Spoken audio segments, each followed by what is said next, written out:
Seenaa Oromoo.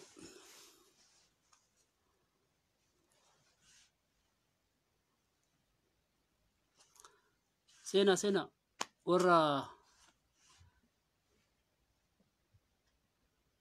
waa'ee aktiivistoota Oromoo ta'a garaaf bitamtee fi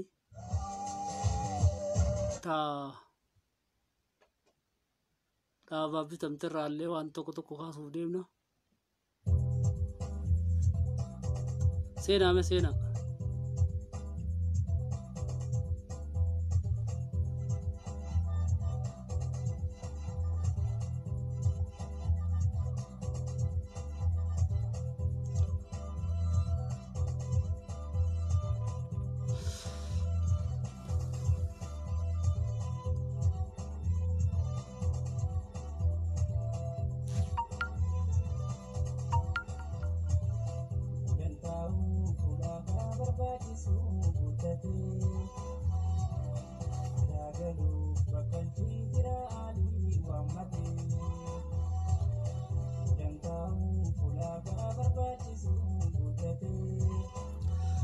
Hayyee irratti haaseenani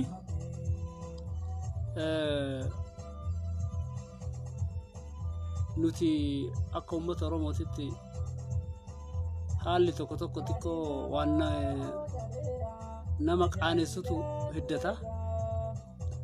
Akka paartiitittis ta'e akka Oromootittis ta'e wal kabajaa walii dhabuun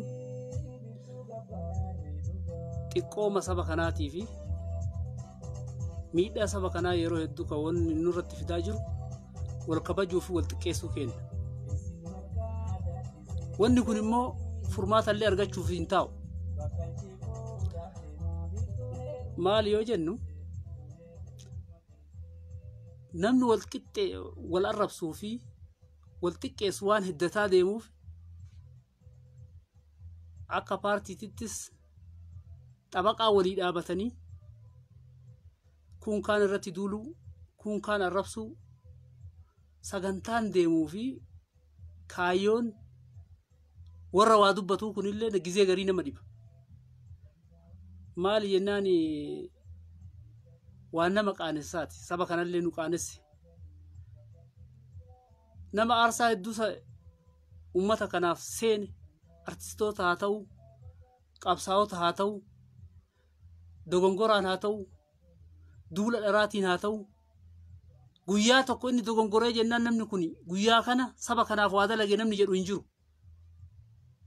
Wal arrabsuuf gadi ba'uu malee wal xiqqeessuuf gadi ba'uu malee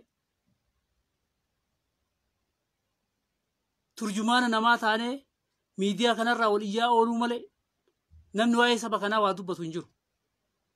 Furmaata waan kanaa hin kenna jedhee namni yaadu hin jiru.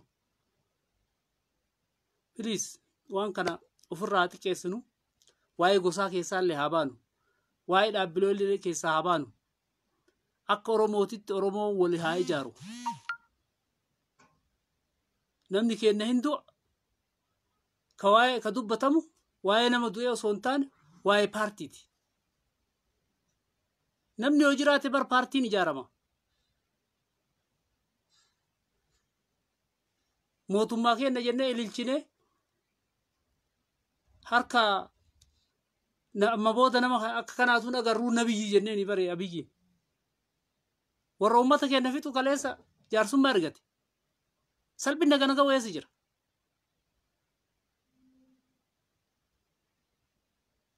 Afaan kamiin immoo mootummaa kana dalage maqaa aktiivistiitiin uummatatti waa himuuf gadi ba'aniiti afaan dhaanani.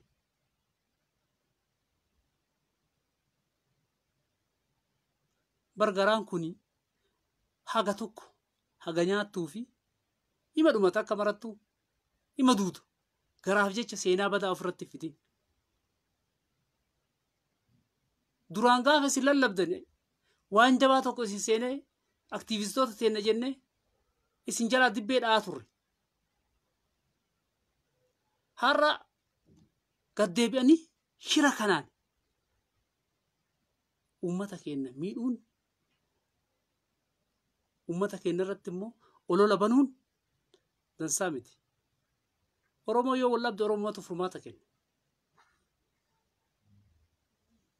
Kanaafi Amaara jala deemus akka Amaara isaatitti haa deemu. Laakiin maqaa Oromootiin gadi ba'ee duulli kun dansaa miti. Keessaa haa deebinu jechuun barbaada. Maqaa paartiitiin walirratti duuluun haa dhaabatu. Dhaabatuun bareeda. Maal jennaani?